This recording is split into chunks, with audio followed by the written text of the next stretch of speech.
Netflix Bright. Now, I have to say, first and foremost, I was looking forward to this. I'm excited about the whole premise of this. I think the idea of this world that Max Landis, the writer, wanted to create was exceptional. I think it's a great. You can go some great places with this. And David Ayer being the director, well, that's what Max Landis was looking for. I'm a fan of Max Landis, so it's kind of hard not to fanboy over his stuff. But I'm trying to be as unbiased as possible. But the thing is, he said he wrote this script for David Ayer to direct. He wanted him to do it. You know, he even wrote his name on the front page of the script, you know.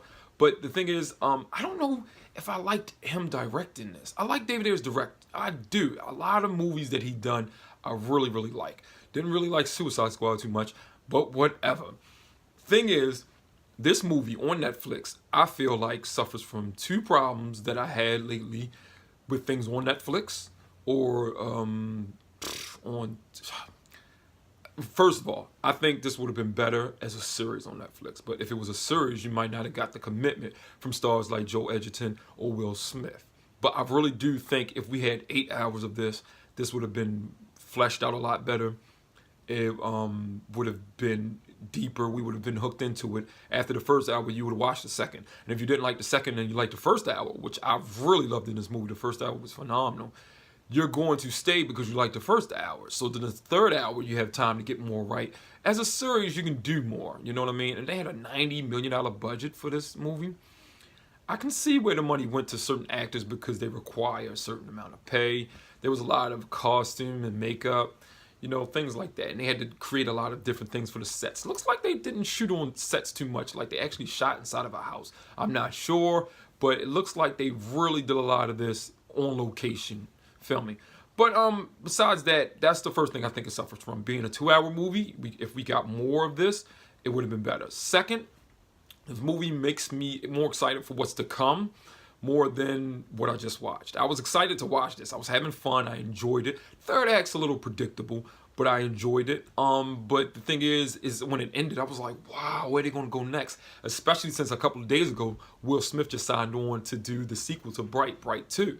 So I know Max Landis, he already had in mind he wanted this to go further than just one film. He really did. And I think if you know that, you can see why. There's a lot of stuff that's hinted at in this. A war that happened 2,000 years ago between 9 nations, and they stopped the Dark Lord. 2,000 years ago, this great war.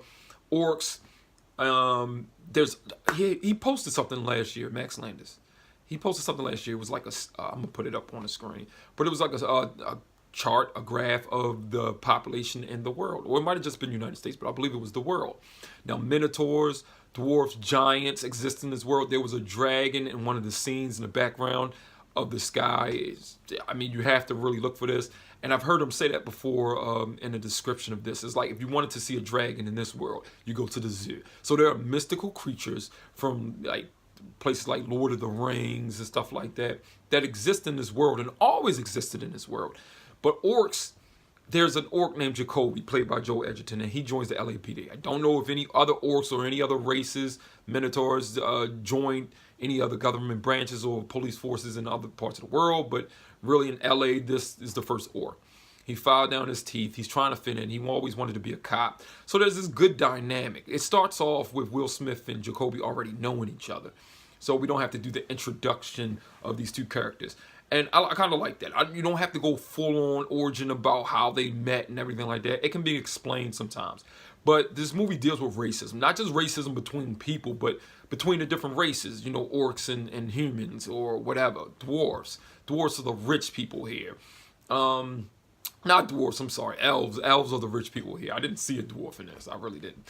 But they're the rich people, and they're sophisticated. But at the same time, these elves, their fighting style, orcs are very strong. Yeah, that's self-explanatory. But they're strong, slow, and just big brutes. But the elves, they're strong too. I don't know if they're as strong as the orcs, but they're strong enough to take down men with a few hits. Just 2 hits and you're down. Regular humans. They also are fast and precise. Now let me explain that. They're not the flash fast moving. It's like they're quick enough to go in a room. 3 elves go in a room with 12 guys with shotguns and hand pistols. These elves have knives. and they have pistols too. But they take out these guys before these guys can react. You know what I mean? They're just precise, and they don't even have to turn their head to look what's left or right of them. They just shoot or they block or they hit. So they're very precise like that, almost like they can almost sense what's going on around them or something like that. That's pretty cool. I like the action with the elves. It was really good. But there's different branches of government. There's a government branch that deals in mystical things, like anything dealing with magic, because magic exists in this world, but it's very rare at this time.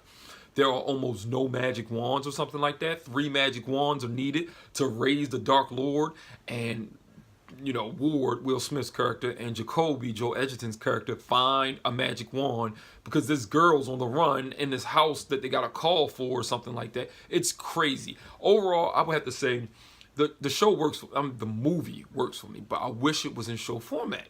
8 episodes of this would have been way better than just 2 hours, because I'm sitting there like, oh my gosh, where are they going to go with this next? I can't wait to see that. That's what I want to see. I know this is like a setup movie, and I'm not just talking about with the story, but for the movie and the franchise that Max Landis wants to build. Because if you got $90 million to do this, if it's a hit, if critics like it, forget critics. If the audience like it, because the numbers don't lie. Look, critics bash Transformers movies, and since it was making billions of dollars, or hundreds of millions of dollars, they kept making Transformers movies. So if the audience likes this movie, they watch. The audience score was over 90% on Rotten Tomatoes, which from what I saw last, and the critics scored, oh my gosh, they killed it. But if it stays up there with the audience, we're probably going to get a bigger budget, $110 to $120 million, which I don't know if we need. But if they make more movies of Bright, like we get 2 and 3, I'm pretty sure they're going to introduce other magical elements, other races, the Minotaurs, the Giants, and stuff like that. Because, like I said, this feels like a setup. Like, if this works, we can get more. It's the same as Star Wars, at which Max Landis said he wanted this to be. He said he wanted this to be Star Wars. If you look up Max Landis, Bright. There's a lot of interviews. He's mentioned this before. But it's like Star Wars. We saw what we saw in Star Wars. We got even more, that and more in Empire Strikes Back. More special effects, more planets they went to, space battles, everything. And then Return of the Jedi, you get a little bit more of that stuff too. So I think that's really what this is. But to me, sometimes that can feel like a problem, because if you don't knock it out the park with the first one, people really aren't going to come back to see it anymore. Like Assassin's Creed, oh my gosh, it just didn't hit where it was supposed to hit. And now they're talking about continuing any film-going experiences with this in animated form, which might not be bad, but geez, I would have loved to see live action. The last 10 minutes of Assassin's Creed left me waiting for the sequel more than I wanted to see the movie. I'm like, oh my gosh, if this movie started where the last 10 minutes of this movie ended, could have done a lot better. Could have been a lot better. But I liked it. I enjoyed it a lot. I really did. I was there. The third act, like I said, is very predictable, especially the end, the last battle and stuff. You kind of know what's going to happen. But besides that, this whole movie really revolves around not too much of a spectacle, but more so the relationship between these 2 cops, Ward and Jacoby.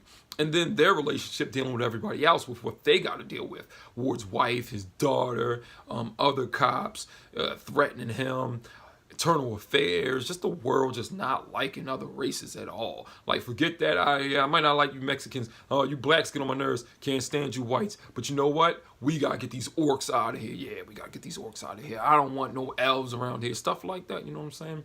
But it was good. I really enjoyed it. The dialogue was cool. There's a couple cheesy moments, but you gotta expect that. It's a movie. Like, come on, for real. You don't want any cheesy moments in movies ever. That'd be boring, if you ask. That's just my opinion. But I really enjoyed most of the film, the dynamic, what it built on. Now, some people were saying this reminds them of Alien Nation. If you're old enough to remember that. If you're not, look it up. Started off like a TV movie, I believe. Or maybe it was a movie in theaters. I can't remember. But it turned into a television series with James Caan. I remembered that a lot, and it was pretty cool. It was these aliens came down, they tried to integrate into our society, and then, one becomes a cop.